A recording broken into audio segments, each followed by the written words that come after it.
Hi, I'm Professor Steve Rowe. I'm a real paleontologist and you're watching Real Paleontology. This will be a short video. Firstly, I just want to thank folks for watching and subscribing to my little channel. It's just reached a couple of milestones in the last week or so with over 1,000 subscribers and 40,000 views. It's been really pleasing to see how many people have been engaged and the number of well-considered and informed comments I've received. I also want to point out that aside from my Super Predator series on real paleontology, I've also started up a second series, Paleo Bites. I'll cover a wide range of topics here, pretty much anything concerning prehistoric life. The first episode is on the evolution of the Neanderthal face here.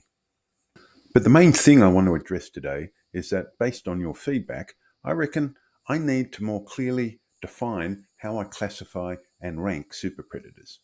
Now, a standard textbook definition of a super predator, otherwise known as apex predators, is a predator that has no natural predators of its own.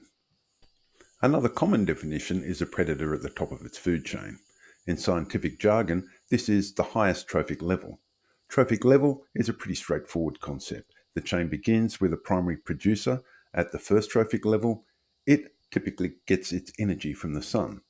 In the oceans, this will be phytoplankton, on land, plants. Anything that consumes these primary producers is a primary consumer, a herbivore.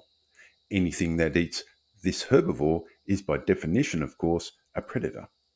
The simplest of food chains would end right there with just 3 trophic levels. For example, in Yellowstone Park, grass would be the first trophic level, deer would be a second, and the wolf that eats the deer would be the third. The wolf has no natural predators, ipso facto, it's an apex or super predator. Of course, food chains can get way longer than this. In the oceans especially, where primary production begins with microscopic phytoplankton, chains can get very long, with tiny zooplankton eating the phytoplankton, tiny fish eating the zooplankton, bigger fish eating the tiny fish, and so on and so forth. Now, by either of these pretty simple definitions I've just discussed, a super predator will usually be the largest predator within its ecosystem. Now, what I'm trying to do in my super predator series is to compare and rank super predators relative to each other. And to do this, I need additional criteria. One way in which we could compare and rank super predators is on the basis of how many trophic levels separate the primary producer from the apex predator. I find this unsatisfactory. It would result in rankings heavily biased toward marine predators.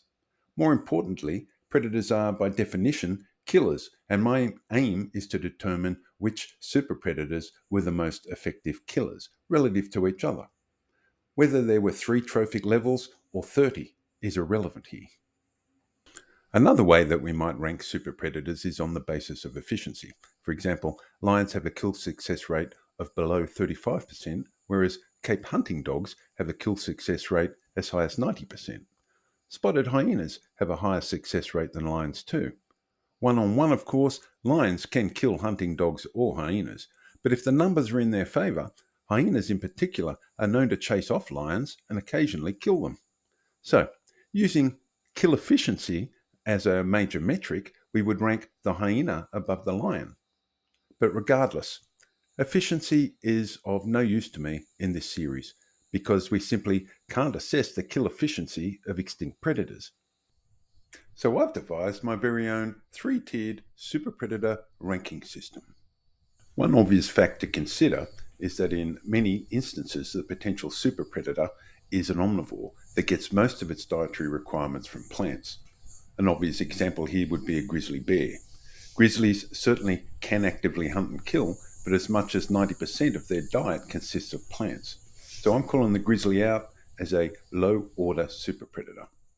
I will rank a hypercarnivorous predator that gets most of its nutrition in the form of meat above an omnivorous one. Within this group of hypercarnivores, I have a further subdivision.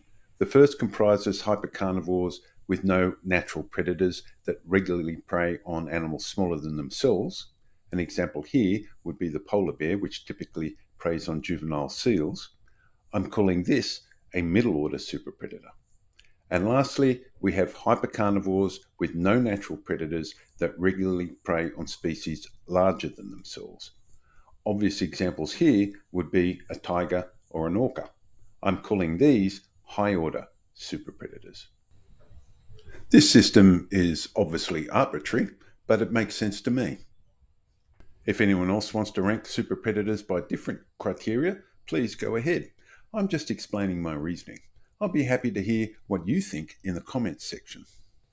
I hope you found this little episode useful. If you did, then please like and subscribe. My next video will be on really big carnivorous birds.